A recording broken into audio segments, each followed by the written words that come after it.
Hello! During 2024, I made it a personal goal of mine to play as many new games as I possibly could, and I think I achieved that. I played 72 games in 2023, some of them old and I revisited, some of them completely new, and I thought in this video I would suggest my favourite 5. So without further ado, game number 1 that I recommend on this list is one that I have shown on the channel previously, I think a few months ago. It's Cat Quest. This for me was a gem of a game, especially if you love like cute, quirky, indie RPGs. I believe it might be the first RPG I've played in a few years. I went into this game not knowing anything. How I actually stumbled across this game is I went to some third-party Steam site like deals.gg or something, where it lists all the games that have the best deals on at the moment. And this game had like a 90% deal, so I just thought, you know what? I'm going to pick up a random game that has a huge deal on, and Cat Quest was the one that I landed on. And I've completed the game since then. I played tons of it, hooked it up to my projector in bed, played it at night for a few weeks, and it's just super fun, chill, something to help me relax rather than playing competitive shooters all the time. Really short summary of the game is that it's basically a cat pun-filled world called Felingard. You play as like a hero cat trying to save your kidnapped sister from an evil guy called Dracoth.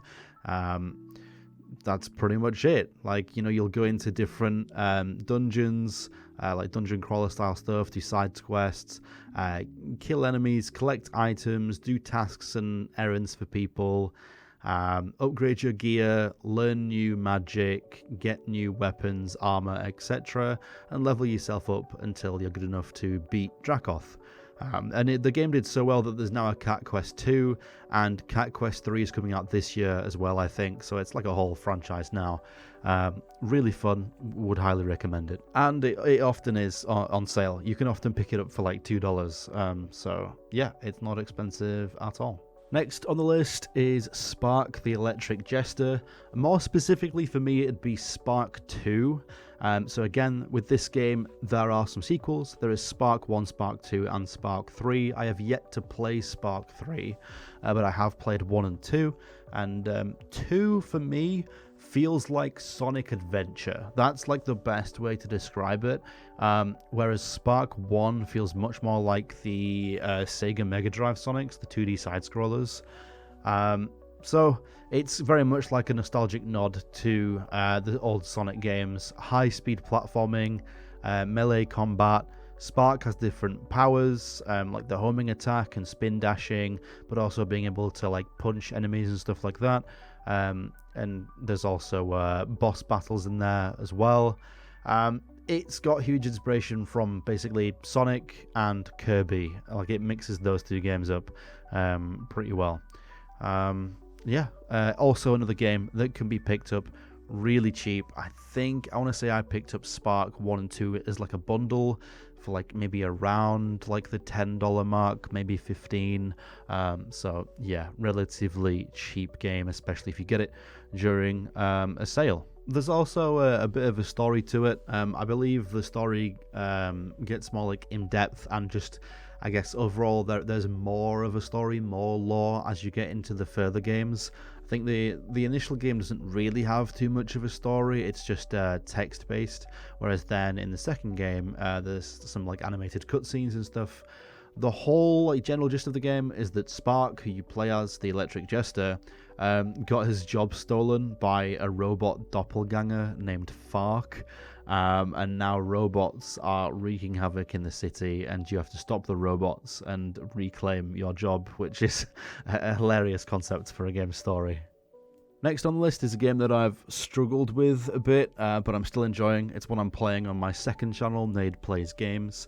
It's Celico, which is an indie first-person shooter that released into early access in 2024. It's set in Mars, or on Mars, I guess, in like an underground facility. And Celico is the like last group of humans after Earth's downfall, I think. So yeah, you play as a character called Dawn Collins, who is a security officer, and she has to navigate through this like just absolute chaos of an unexpected invasion. It takes huge influence from games such as Doom and System Shock. So it offers like tactical shooting and puzzles. It's also built in the GZ Doom engine, so it's very obvious. So yeah, it really reminds me of Doom, and that's a game that I also played for the first time in 2024. It's basically just like a more up-to-date and extremely sci-fied Doom. I know Doom is already sci-fi, but yeah, it's like basically Doom, but I guess more Halo-like and less bloody. It's got really engaging gameplay. The level design is very nice. The visuals are great. There's destructible environments, dynamic lighting, and the enemies are very hard to beat. I think I've died like maybe 20 to 30 times, and I don't know, I think 5 hours in. So it's a difficult one, but it's very fun, very fast paced, and yeah, it's a great single player experience. And again, I think it's relatively cheap. I think, again, I don't know the exact price right now, but I think it usually goes for between sort of $15 and $25. If you pick it up on a sale, you get it on the cheaper end of that. So yeah, that's game number 3. Number 4 is none other than Robo Quest, which is a game that some of you who watch my live streams over the past few months would have seen me play. It's a first-person shooter, again, with roguelike elements. So you have multiple runs. When you die, you have to start from the beginning, but you keep all of your upgrades, etc., new weapons, unlock new paths to take. And the gameplay is like very high speed, very fast, but also very much about precision. Making sure you hit the shots, hit the enemies while you're moving at high speeds, grinding on rails, sprinting, jumping, etc. It has randomly generated environments, so it's different each time. Makes it feel fresh and like a new challenge each time. You can also play it with a friend. You can do solo, or you can do a co-op mode where you play together. So that's kind of cool. Personally, I did it solo. Don't know anyone else that has the game on my friends list. I'm sure some people do. And I think it's also on Game Pass as well. So if you're looking at it, you might have some friends that have it as a result of Game Pass. So yeah, it's got like a comic book art style, which is pretty unique. Game is very vibrant, very colourful, and overall, just so much fun. It got really high praise. All the game reviewers and things just gave it like 9s and 10s across the board, pretty much. So yeah. If you're into like fast-paced shooters, then it's definitely worth checking out. And it is available, like I said, on Xbox Game Pass, PC Game Pass, and then also on Steam too. And I think it's on PlayStation 4 or 5 as well. So basically, like everywhere besides the Switch. So yeah. And finally, the 5th game I recommend is TCG Card Shop Simulator. This one went kind of viral, might not be the right word, but like it's done very well in a short space of time. I think it's only been out for like a couple months. And already has like overwhelmingly positive reviews on Steam with tens of thousands of reviews. Imagine opening a Pokemon card shop and then having to like stock the shelves, serve customers, buy licenses for new sets or new products, etc. Expand your store as you make more money so that you can fit more customers in. There's like a card collecting aspect to it, so while you're selling the cards in your own shop and growing it, you're also trying to fill your personal collection, your own binders, which is really cool. And the dev is adding updates like every few weeks. So recently they added trading, so you can trade cards with some of the customers that come into your shop. You can either trade, like they'll try and sell you the card, or you can swap cards with ones you have from your collection. You can sell cosmetic things like deck boxes, card sleeves, binders, plushies, dice, comic books, or you can sell individual cards that are rare. And I believe in an update to come this year, you'll be able to even grade the cards through a grading company and then sell them. So it's like, yeah, it's basically like opening your own Pokemon TCG card shop. And there's a Pokemon mod for it too, which is really popular, which converts all the cards into Pokemon. So if you're into Pokemon, I'd highly recommend. I've already spent 20 something hours on the game, and I've only had it for 5 or 6 weeks. So yeah, I've been playing a lot of that. And it satisfies that urge to open Pokemon cards. Anyone who is a fan of Pokemon will know what I mean. There's always the urge to buy a new set and open cards, but that is a very expensive hobby. And that game helps fill the void, so it can potentially save you some money. So I've been playing a lot of that, and then the Pokemon TCG Pocket game online. So yeah, it satisfies that itch. So yeah, would highly recommend that game as well. And there's a free prologue for it, so if you want to like try before you buy, you can do that. So I would recommend again. But if you do buy, I believe this game is like $15 to $20. It's not expensive.